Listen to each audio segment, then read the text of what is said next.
हर गांव में एक राज होता है, लेकिन बाहलपुर में राज नहीं, अभिशाप है। आज भी वहां आधी रात को अगर हवा में कच्चे मांस की सड़ी हुई गंध फैल जाए तो लोग दरवाजे बंद कर लेते हैं, दिए बुझा देते हैं और बच्चों के मुंह पर हाथ रख देते हैं, क्योंकि वो गंध किसी जानवर की नहीं होती, वो संकेत है कि वो जाग चुकी है। केशु एक गरीब किसान, उसकी मां जानकी, उसकी पत्नी सरिता, एक 8 साल की बेटी गुड़िया। लेकिन असली समस्या गरीबी नहीं थी, समस्या थी गुड़िया की बीमारी। 3 लाख रुपए नहीं लाए तो बच्ची नहीं बचेगी। अपनी बेटी की हर सांस टूटती हुई सुनकर केशु का कलेजा जैसे किसी ने नाखूनों से नोच दिया हो।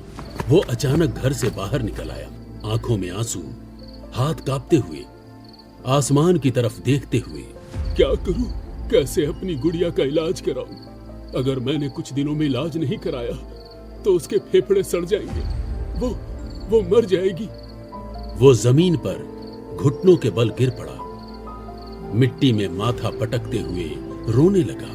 तभी पीछे से किसी के कदमों की आवाज आई। अरे केशु, क्या हुआ? तू इतना परेशान क्यों है?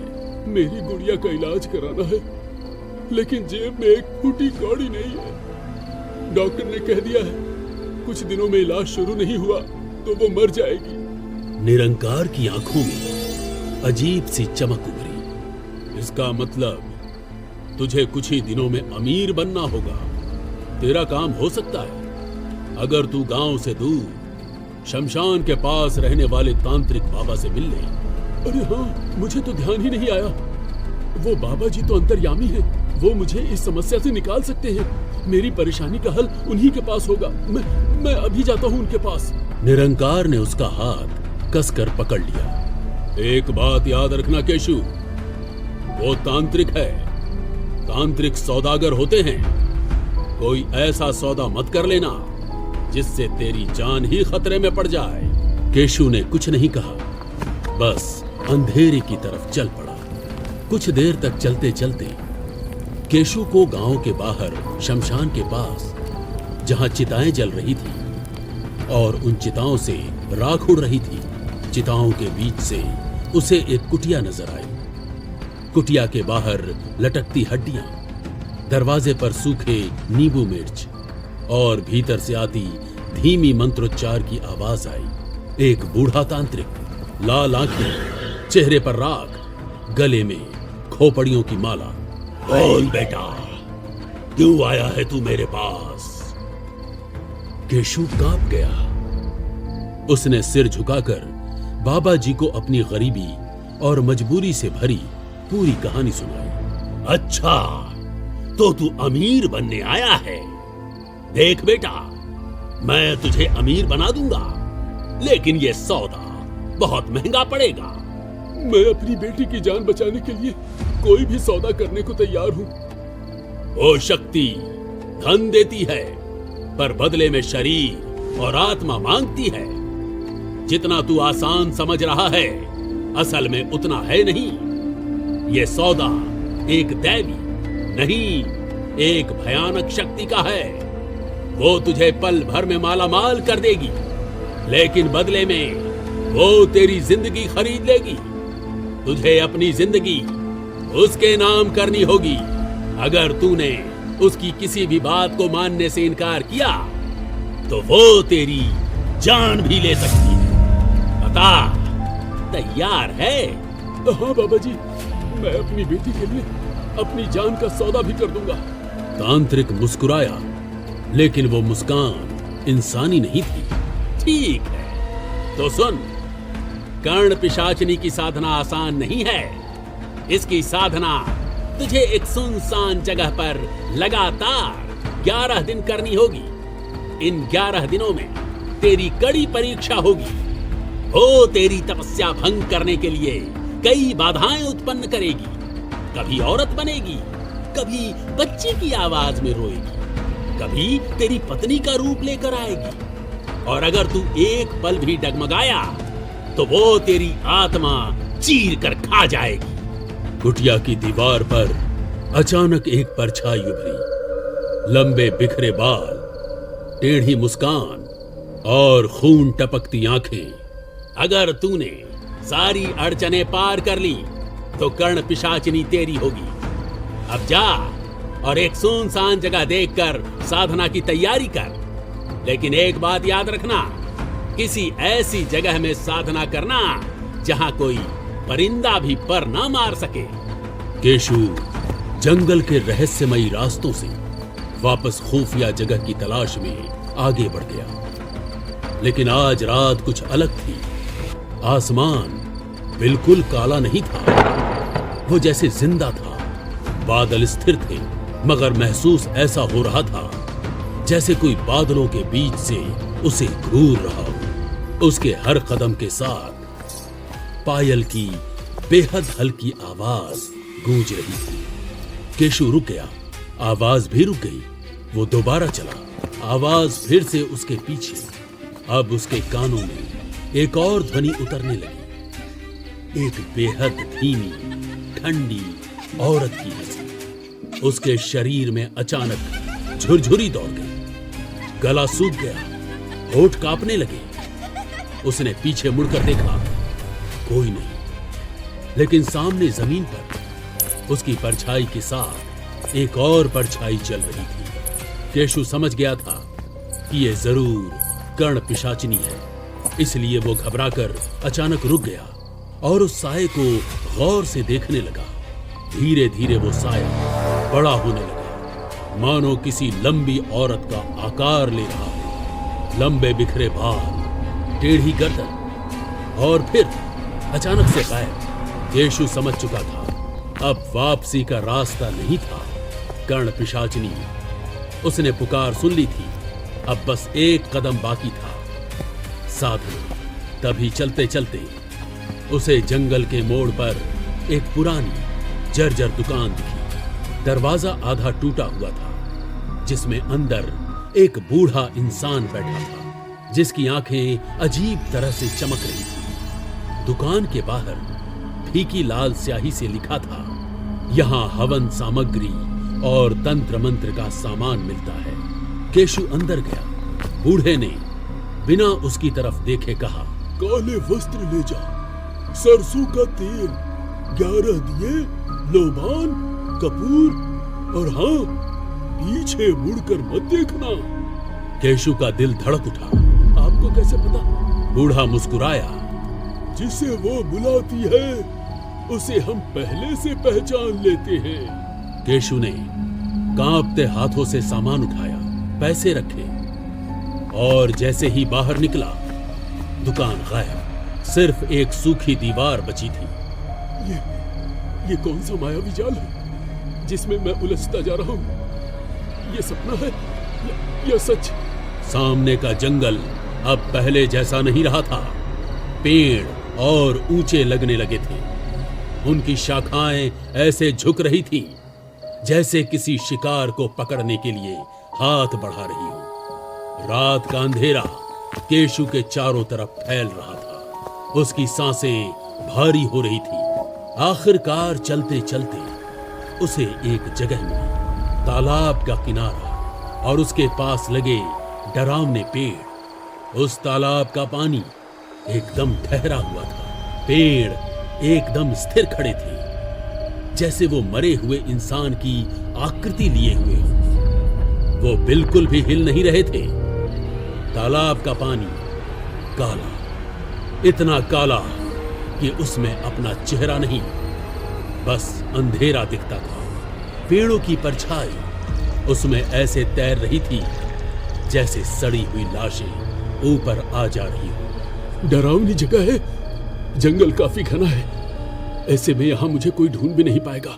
उसने सामान नीचे रखा, पहले स्नान के लिए चला गया, क्योंकि स्नान किए बिना साधना करना संभव नहीं था।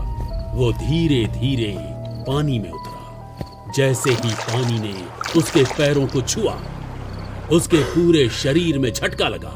वो पानी बर्फ से भी ज्यादा ठंडा था, जैसे किसी मुर्दे के शरीर को छू लिया हो। लेकिन ये उसकी परीक्षा थी।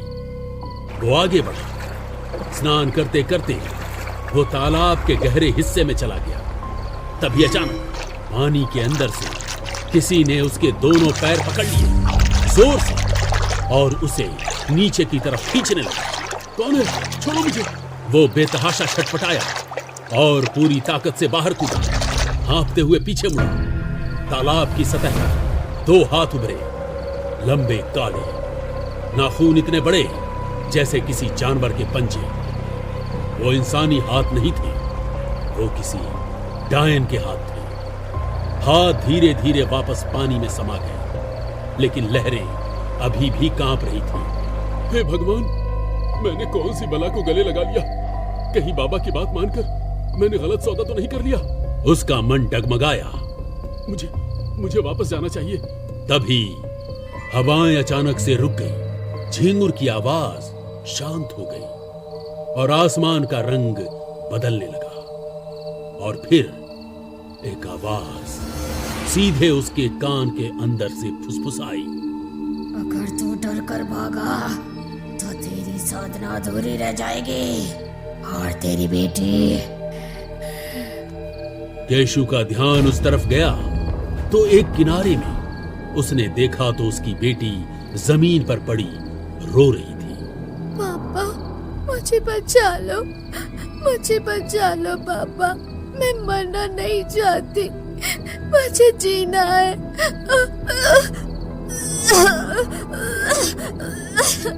अपनी बेटी की हालत देखकर केशु की आंखें आंसू से भर गईं। केशु का खून जम गया। वो अपनी बच्ची को पकड़ने के लिए भागा और लेकिन उसकी बेटी अचानक से गायब हो गई। वो समझ गया था कि ये सब उस कर्ण पिशाचिनी की मायावी चाल है, लेकिन अपनी बेटी की जान बचाने के लिए अब वो किसी भी जोखिम को पार करने के लिए तैयार हो गया था। लेकिन इस बार उसकी आंखों में डर नहीं, जिद थी। नहीं, अब मैं पीछे नहीं हटूंगा। कर्ण पिशाचिनी को साधना ही मेरा लक्ष्य है। उसे बार बार अपनी बेटी का चेहरा नजर आ रहा था। फिर उसे याद आया, तांत्रिक बाबा ने कहा था, हर रात तेरी परीक्षा ली जाएगी, आजमाइश होगी, अलग अलग रूप में तुझे पुकारा जाएगा। लेकिन याद रखना, तुझे भटकना नहीं है, डरना नहीं है। अगर डर गया तो सिर्फ तू नहीं, तेरे अपने भी भोगेंगे। केशु ने तुरंत काले वस्त्र धारण किए, जमीन पर हवन कुंड बनाया, अपने चारों ओर राख और सिंदूर से एक चक्र खींचा। चक्र के भीतर गुप्त मंत्र लिखे। जैसे ही आखिरी अक्षर पूरा हुआ, जंगल के सारे झिंगुर एक साथ चुप। पूर्ण शांति, इतनी गहरी कि अपनी धड़कन भी सुनाई दे रही। उसने 11 दीपक जलाए। जैसे ही 11वां दीप जला, हवा अचानक गोल गोल घूमने लगी। दिए बुझने के बजाय और तेज जलने लगी। लौ सीधी जलकर खड़ी हो गई, जैसे कोई अदृश्य ताकत उसे संभाल रही हो। केशु ने आंखें बंद की, मंत्र जाप शुरू किया। ओम कर्ण पिशाचिनी तर्पयामि स्वाहा, ओम कर्ण पिशाचिनी तर्पयामि स्वाहा। पहला दिन किसी तरह बीत गया, लेकिन असली खेल दूसरे दिन शुरू हुआ। दूसरे दिन की शाम होते ही केशु तपस्या में लीन होने के लिए बैठ गया, लेकिन उसे उस रात असली डर का अनुभव हुआ। उसने जैसे ही आंखें बंद करके मंत्र जाप चालू किया, तभी उसे पायल की आवाज सुनाई दी, छन छन छन। इस बार वो आवाज उसे बहुत पास से सुनाई दी। केशु का गला अचानक सूख गया, लेकिन नियम था, मंत्र के बीच आंख नहीं खोलनी। तभी उसके कान के बिल्कुल पास गर्म सांस महसूस हुई, फुसफुसाहट। केशु, आंखें खोलो, मैं हूँ तुम्हारी पत्नी सरिता। उसकी सांस रुक गई। आवाज बिल्कुल वही थी। तो पिछले 2 दिनों से कहाँ गायब हो गए थे? तुम्हारी बेटी गुड़िया रो रही थी, पूछ रही थी पापा कहाँ है, पापा कहाँ है। केशु की पलकें कांपी। वो आंख खोलने ही वाला था, तभी दिमाग ने कहा, नहीं, सरिता अपनी बेटी को अकेला छोड़कर यहाँ इस सुनसान जंगल में नहीं आ सकती। वो समझ गया ये छल है। उसने मंत्र जाप और तेज कर दिया। ओम कर्ण पिशाचिनी तर्पयामि स्वाहा, ओम कर्ण पिशाचिनी तर्पयामि स्वाहा। अब हवा में ठंडक नहीं, सड़ी हुई गंध थी, कच्चे मांस जैसी। केशु को वो खुशबू महसूस तो हो रही थी, लेकिन वो उस पर ध्यान नहीं दे रहा था। तभी अचानक दियों की लौ नीली हो गई। तालाब का पानी उफनने लगा। छप छप छप, जैसे कोई उसमें चल रहा हो। पेड़ झुकने लगे, शाखाएं नीचे आने लगी और जोर जोर से घर्षण करने लगी। फिर एक लंबा काला साया चक्र के बाहर खड़ा था, जिसके लंबे बिखरे बाल, उल्टे पैर, चेहरा अंधेरे में छिपा, लेकिन आंखें जलती हुई लाल। वो गुर्राई, आँख नहीं खोली तो मैं तेरा सर धड़ से अलग कर दूंगी। हवा में खून जैसी गंध भर गई। केशु कांप रहा था, लेकिन उसकी आवाज और ऊंची हो गई। ओम कर्ण पिशाचिनी तर्पयामि स्वाहा, ओम कर्ण पिशाचिनी तर्पयामि स्वाहा। उसकी नसें तन गई, आवाज कांप रही थी, लेकिन रुकी नहीं। धीरे धीरे जैसे तैसे वो रात गुजरी, और उस रात केशु ने असली डर को महसूस किया। एक इंसान जो डर से भागा नहीं, वो लगातार मंत्र जाप करता रहा और कठिन परिस्थितियों को पार करके चुनौतियों का सामना किया। 10 दिन 10 रातें, शमशान की राख, काली साधना और हर शाम वही मंत्र। केशु ने हर परीक्षा पार कर ली थी। भूख, डर, बेटी की रोती हुई आवाज, मृत आत्माओं की चीख, सब सह लिया उसने। लेकिन आज 11वें दिन उसकी असली परीक्षा बाकी थी। उस शाम केशु के सामने जमीन पर कपड़े से ढका हुआ पात्र था, जिसमें रखा हुआ था उसी से उत्पन्न केशु का मल। तांत्रिक की चेतावनी उसके दिमाग में गूंज रही थी। जो साधक अपने शरीर की घृणा को मार दे, वही पिशाचिनी का अधिकारी होता है। हवा अचानक सड़ांध से भर गई। केशु ने कांपते हाथों से कपड़ा हटाया।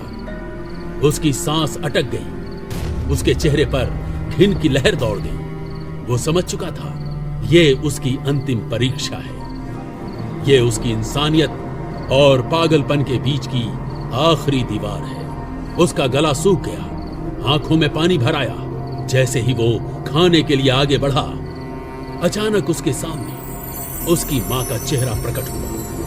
मत कर बेटा, अभी भी लौटा। ये साधना तुझे अंधकार में ले जाएगी।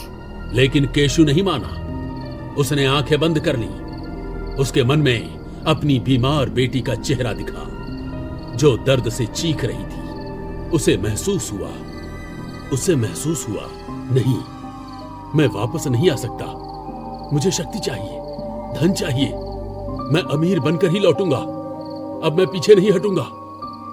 वो कांपते हुए आगे झुका और उसी क्षण ठंडी उंगलियां उसके हाथ पर आकर टिक गई।